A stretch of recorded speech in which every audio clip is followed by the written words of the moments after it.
Sorry, didn't see that. Just been doing my annual service to UTV. STV is the last stand, but now all the regional identities have just been collapsed. Even the breakfast franchise didn't stand a chance. We need to look at what went wrong. It's the 1950s. The first ever channel in the UK, BBC Television, is having a monopoly over pretty much all forms of media outside of tabloids and movies.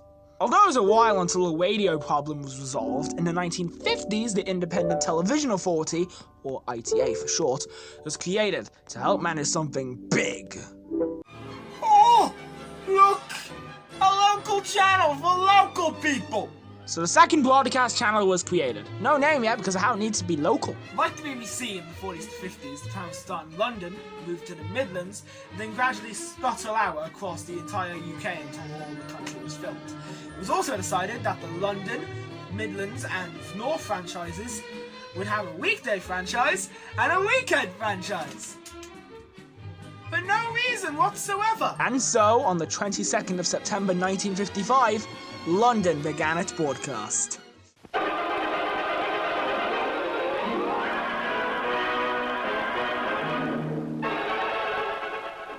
Commercial television is here. The first London weekday franchise, Rediffusion, is often overlooked even though it's the first one. But the first familiar face of the network didn't start where it gained its popularity. In fact, ATV, short for Associated Television, started as a London weekend franchise before LWT, starting on the 24th after Rediffusion. At this point, like the BBC, they were stuck in London for a bit, but not for long. Only a few months after Rediffusion, on the 17th of February 1956, ATV launched in the Midlands, where it is more known nowadays. The weekend channel would be ABC, no, not that one, nor that one. On the 3rd of May, one of the most biggest, long-lasting and iconic stations, Granada, launched with a bigger north than what's shown on the map nowadays. ABC followed again with a monopoly on the weekend stations. It would stay like that until 1957, when Scottish Television launched. Scottish couldn't be left out of the television scene. Next up in January 1958, Television Wales and the West, commonly known as TWW, launched, followed later in the year by Southern in the South.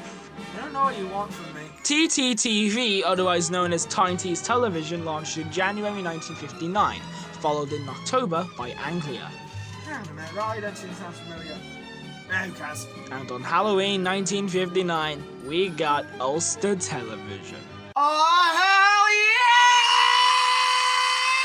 yeah! After a year of no new franchises, April 1961 gave us Westwood in the southwest, followed in September by Border Television. I don't get why Border even exists, but hey, they stood the test of time. Our final three franchises were Grampian, serving North Scotland in 1961. Because the entirety of Scotland wasn't done, they needed more. Channel Television in 1962, followed shortly after by Teledu Cymru, Yes. which got bought up by TWW 2 years later. Fuck off! Now the next bit is interesting. You see, the ITA every 5 or so years checks the franchisees and see if they are fit for purpose. 1968 was the first round with effects on the network. Now, TWW actually lost its franchises and was scheduled to go off air in September 1968.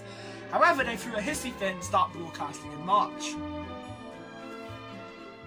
Why? So, for the only time in a specific region, there were interim services managed by the ITA, which gave the next franchise, Harlech, enough time to go on air earlier than planned in May. Also, about ABC, not only did they lose their franchises don't even exist anymore. Yep, ATV in Granada now ran 7 days a week, which meant there needed to be a new London Weekend franchise holder, which was filled by London Weekend! Riveting names here. Granada's franchise also got split in two, with them covering the Northwest and Yorkshire being covered by Yorkshire Television! Riveting names! Back in London, however, Rediffusion failed and couldn't broadcast the London weekday slot anymore, until they merged with ABC to form Thames Television.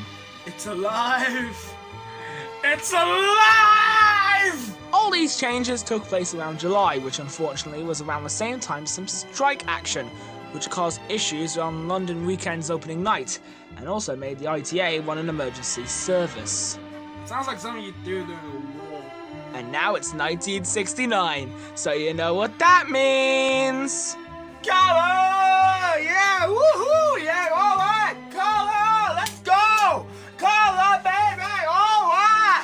What the fuck did I just watch? These happened the same time as BBC One, so that meant London, starting with LWT and then Thames 2 days later, ATV, Granada and Yorkshire all got it on the same day.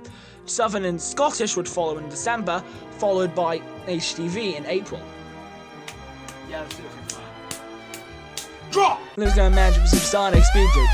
Following July was Time T's and UTV in September, and in October, and then followed by Westwood and following Red and pulled on the 1st of September, the Gravity on the 30th from Thundering Channel 976. There was a strike in 1979, not that it matters. And then the ITA was rebranded into the Independent Broadcasting Authority, who called another franchise round. People suffering this time were Thames, who lost airtime, South, who got TVS, and Southwest, that got TSW. ATV survived, but on the condition that they rebranded for a more Midlandsy name. They settled with Central. In 1983, the IBA created a breakfast franchise, and it was filled by TVAM. It was scheduled to go on air in mid-1983, however it got pushed back to February because of the bedback. And thus began the beginning of the end. In 1991, the IBA got rebranded into the ITC, and they conducted another franchise round, and this one would be the deadliest of all. The South and Southwest were changed once again, becoming Meridian and West Country respectively. TVAM lost its franchise to Sunrise, later renamed GMTV, and the devil himself manifested in the form of Carlton Television! I wonder how the devil started broadcasting, though. This is Carlton, television for London! And the end is nigh, as all the franchises start buying each other. Firstly, Yorkshire and Tyne Tees merge. There's no reason, they just felt like it. Following that, Central was acquired by Carlton in 1994, and they also bought West Country in 96. The end was truly nigh for the regions. 96 had Meridian and Anglia get bought by UNM before being passed over to Granada, who bought LWT 94 and YTTTV, the consortium of Yorkshire and Tyne teams, in 96. HTV was bought by Carlton in 1997, which left Border as the last independent nation in England. However, Capital Radio bought Border in 98 and gave the channel to Granada in 2000. In 1999, Carlton, being the devil it is, rebranded Central and West Country to Carlton. HTV got everything from Carlton except for name. In 2003, Carlton Communications and Granada plc merged into ITV plc, which got rid of all the regional identities for those companies. The last remaining stands were Channel, Scottish, Grampian, UTV and GMTV. As of today, one remains. In 2006, it was announced that Scottish and Grampian were merging into STV. 4 remain. In 2009, GMTV was bought by ITV plc, later rebranded into Daybreak, and now Good Morning Britain. 3 remain. In 2012, in preparation for the following year's rebrand, Channel was bought by ITV plc, removing regional identity on the 20th of January 2013. 2 remain. And finally, in 2016, UTV got bought out by ITV plc.